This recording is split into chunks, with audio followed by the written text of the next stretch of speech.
Welcome back student. अच्छा बच्चों, अब हम इनकम स्टेटमेंट की बात करने जा रहे हैं। हमारा वीक 2 और उसका last video clip. Income statement की हमने स्टार्टिंग में थोड़ी डेफिनेशन की थी। इनकम स्टेटमेंट जिसमें हमने कहा था कि रेवेन्यू और एक्सपेंस का अकाउंट हम यूज़ करते हैं, ठीक है। और बिहाफ ऑफ द रेवेन्यू और एक्सपेंस हम क्या करेंगे, नेट इनकम कैलकुलेट करते हैं अपने बिजनेस के लिए। Net income is defined as the excess of the revenue over expense. Okay, the income statement lists the revenue and expense that were incurred over a period of time. Most companies prepare monthly income statement, but बात जो है ज़्यादातर वैसे income statement monthly ही बनाते हैं, ठीक है। लेकिन क्वार्टरली भी बाद लोग बिजनेसेस बना लेते हैं और एनुअल तो लाजमी है, ठीक है। तो बहरहाल इनकम स्टेटमेंट जिसमें दो हेड मैंने जैसे पहले कहा था, रेवेन्यू और एक्सपेंस, ये यूज होने होते हैं, ठीक हो गया। चलें जी, अब आगे है इसका एक थोड़ा सा फॉर्मेट हम डिस्कस कर लेते हैं। Income statement, how much money you made last year, okay जी।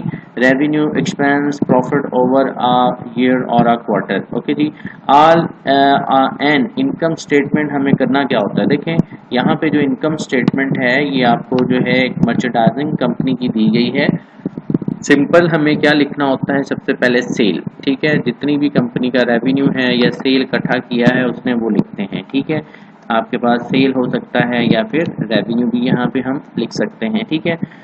अच्छा, रेवेन्यू जब आप सर्विसेज सेक्टर से बिलोंग करते हैं, आपकी कंपनी सर्विसेज प्रोवाइड कर रही है, फिर तो आपको रेवेन्यू लिखना होगा। अगर आप कोई प्रोडक्ट सेल कर रहे हैं तो ऑब्वियसली बात है हमें क्या करना होगा, सेल लिखना होगा, ठीक है। अच्छा, उसमें फिर आगे क्या है, देखिए जी, minus cost of goods sold. अब ये जो कॉस्ट ऑफ गुड्स सोल्ड है इसकी भी डिस्कशन हम आगे करेंगे। देखें, जब भी कोई प्रोडक्ट की हम बात करते हैं, एक छोटी सी चलें एक एग्जांपल लेके चलते हैं ताकि अंडरस्टैंडिंग हो जाए।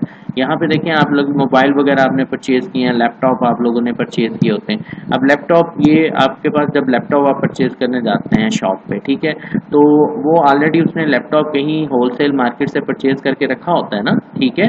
तो अब उसने होलसेल मार्केट से जो भी लैपटॉप, जस्ट लाइक उसने अगर 25,000 का लैपटॉप परचेज किया, क्या आपको वो 25,000 का ही देगा? ऐसा नहीं है, वो आपको 30 डिमांड करेगा, 35 डिमांड करेगा, 5-6 हज़ार, ठीक है, वो मार्जिन अपना रखता है, ठीक है। अब यही है कि सेल उसने लेट सपोर्ट 30,000 का किया, ठीक है, लेकिन minus cost of goods sold उसके अपने कितने पैसे लगे उसको परचेज करने में, मैं वो कह देता हूँ 25,000, ठीक है। तो ग्रॉस प्रॉफिट, जो पहला प्रॉफिट है जिसको आप कहते हैं ग्रॉस प्रॉफिट, वो कितना आ गया, 5,000। क्यों? 30,000 का आपके पास क्या है, 30,000 की सेल हुई है, ठीक है। और आपके पास जो कॉस्ट थी उसकी हम क्या कह रहे हैं, 25 का हमने परचेज किया था। 30 माइनस, आप माइनस कर रहे हैं 25, तो कितना आ गया जी, 5, ठीक हो गया। तो ये आपके पास जो है आपको पता होना चाहिए कि हमारा जो है sale minus cost of goods sold, ठीक है, तो इज इक्वल टू क्या आ जाता है, ग्रॉस प्रॉफिट। अच्छा, जब ये ग्रॉस प्रॉफिट आ जाता है, बाकी जितनी भी रिमेनिंग आपके ऑपरेटिंग एक्सपेंस होते हैं, जिसमें आपकी एम्प्लॉयज़ की सैलरीज होगी या सेलिंग एक्सपेंस हो गए, आपके जनरल एडमिनिस्ट्रेशन एक्सपेंस हो गए, डेप्रिसिएशन एक्सपेंस हो गए, ये डिफरेंट एक्सपेंस है। एक एक एक्सपेंस के बारे में हम पढ़ेंगे, जस्ट अभी फॉर्मेट को आप थोड़ा अंडरस्टैंड करें कि ये डिफरेंट जितने भी, इन सबको हम ऑपरेशनल एक्सपेंस का नाम देते हैं, ठीक है। अच्छा, ये ऑपरेशनल एक्सपेंस जब आप लेस कर देते हैं तो क्या आ जाता है, operating income, EBIT, earning before interest and tax. इसको हम क्या नाम देते हैं, earning before interest and tax, ठीक है। अच्छा, ये जब आप माइनस कर देते हैं, अच्छा, EBIT में से आपने आई इंटरेस्ट जब माइनस किया, माइनस इंटरेस्ट एक्सपेंस। इंटरेस्ट क्या होता है, जब आपने डेट फाइनेंसिंग की हो, लोन ले रखा हो, तो फिर हमें क्या है, इंटरेस्ट देना पड़ता है ना, तो वो इंटरेस्ट यहाँ पे हम माइनस करते हैं। तो इंटरेस्ट जब माइनस कर देते हैं तो फिर आई हट गया, क्या रह जाएगा, EBT, अर्निंग बिफोर टैक्स। चलें, अर्निंग बिफोर टैक्स रह गया।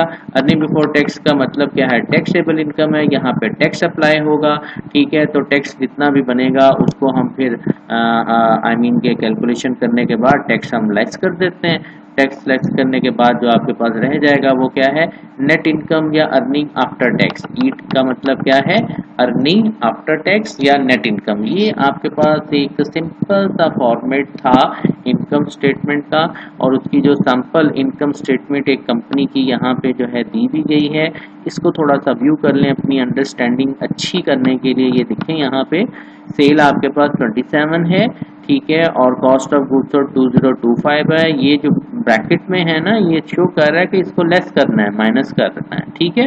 ग्रॉस प्रॉफिट 675, ये आपके पास क्या है, ग्रॉस। ऑपरेटिंग एक्सपेंस 90, 67.5, 135, ये सारे डेप्रिसिएशन एक्सपेंस सारा करके इन टोटल ऑपरेटिंग एक्सपेंस 295, और इनको हमने माइनस किया 675 से, तो 385 आ गया इनकम बिफोर ऑपरेटिंग एक्टिविटी, ठीक है।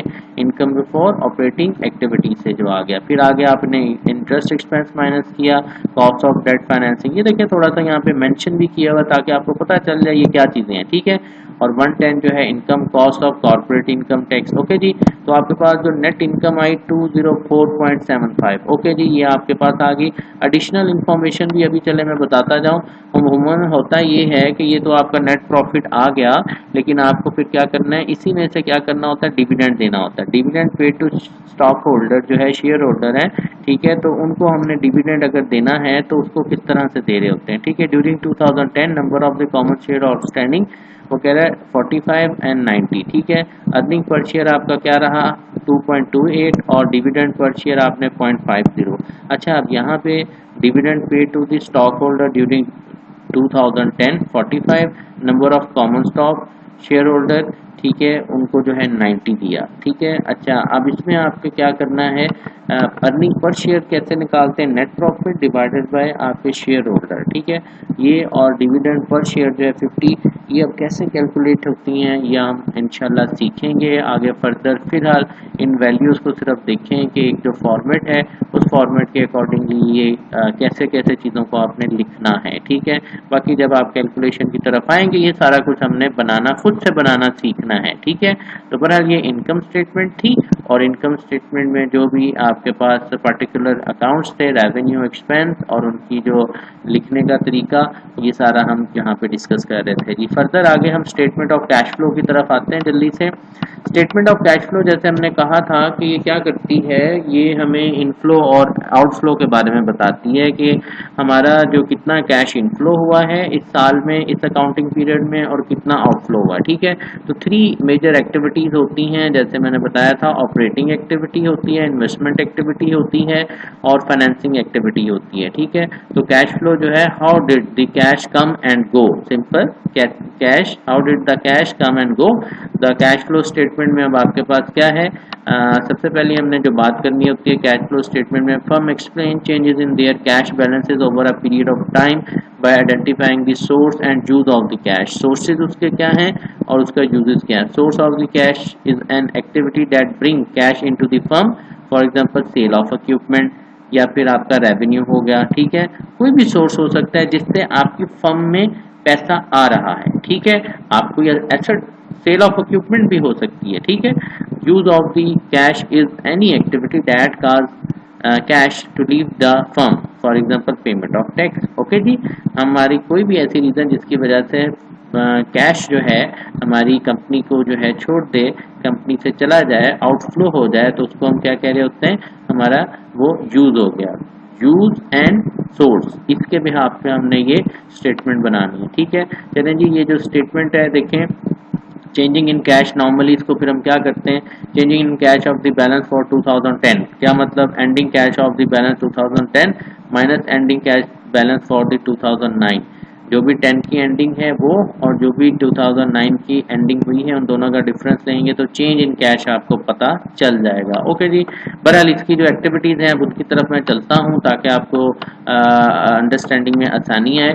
ये इसका थोड़ा सा उसने फॉर्मेट दिया हुआ है, पहले इसको देख लेते हैं। फॉर्मेट क्या है, आपको beginning of the cash balance वो लिखना होगा, ठीक है। Opening cash flow from the operating activity plus cash flow from the investing activity plus cash flow from the financing activity, ठीक है, equal ending cash balance. Ending cash balance कैसे निकाल सकते हैं आप, कि हम सारी ये ऑपरेटिंग एक्टिविटी है, ये आपकी इन्वेस्टिंग एक्टिविटी है, आपकी फाइनेंसिंग एक्टिविटी, सब से जो भी कैश है उसको प्लस करके एंडिंग आपका आ जाएगा, ठीक है।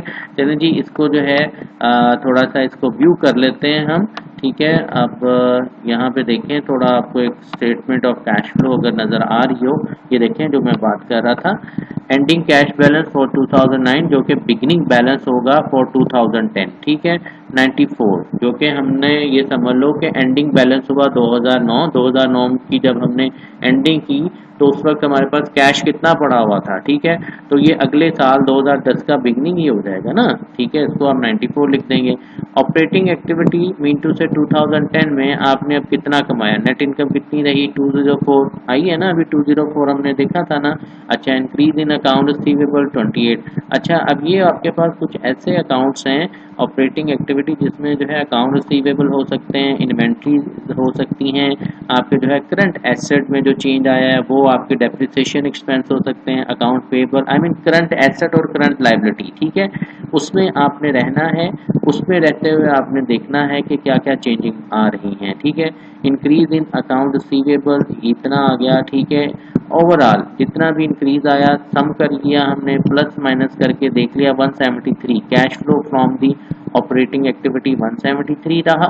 ठीक है, और इसी तरह से आप इन्वेस्टिंग ऑपरेटिंग एक्टिविटी की बात करेंगे, ये ऑपरेटिंग आ गया। फिर इन्वेस्टिंग एक्टिविटी में कोई चीज़ परचेज करते हो, सेल करते हो। ठीक है, 175 का आप परचेज करते हो कोई प्लांट तो आपसे पैसा जाएगा ना, आप कोई एसेट परचेज करते हो तो पैसा तो जाएगा 175, इसको आप लेस कर दोगे। ठीक है, अब ये देखें 173 लेस 175 हो गया। ठीक है, अच्छा अब आगे देखिए फाइनेंसिंग एक्टिविटी, शॉर्ट टर्म किसी से आपने नोट्स ले लिए या आपके क्या है लॉन्ग टर्म डेट फाइनेंसिंग कोई लोन वगैरह ले लिया, या कैश डिविडेंड जो आपने पे किया है डिविडेंड शेयर होल्डर को ये लेस करना पड़ गया। ठीक है, 2.25।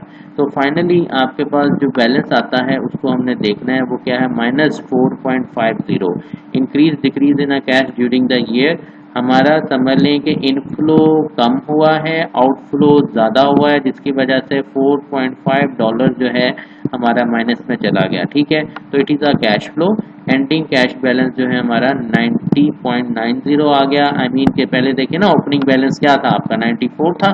ठीक है, ये और 4.50 जो है आपका इसमें इस साल का रहा, तो आपके पास क्या है और $90 जो है हमारा एंडिंग बैलेंस रहा 2010 का। ठीक हो गया जी, ये हमारे पास cash statement of cash flow है। ठीक है, चलें जी, यहाँ तक ही हमारी डिस्कशन थी। अल्लाह हाफिज़, अपना ख्याल रखिएगा।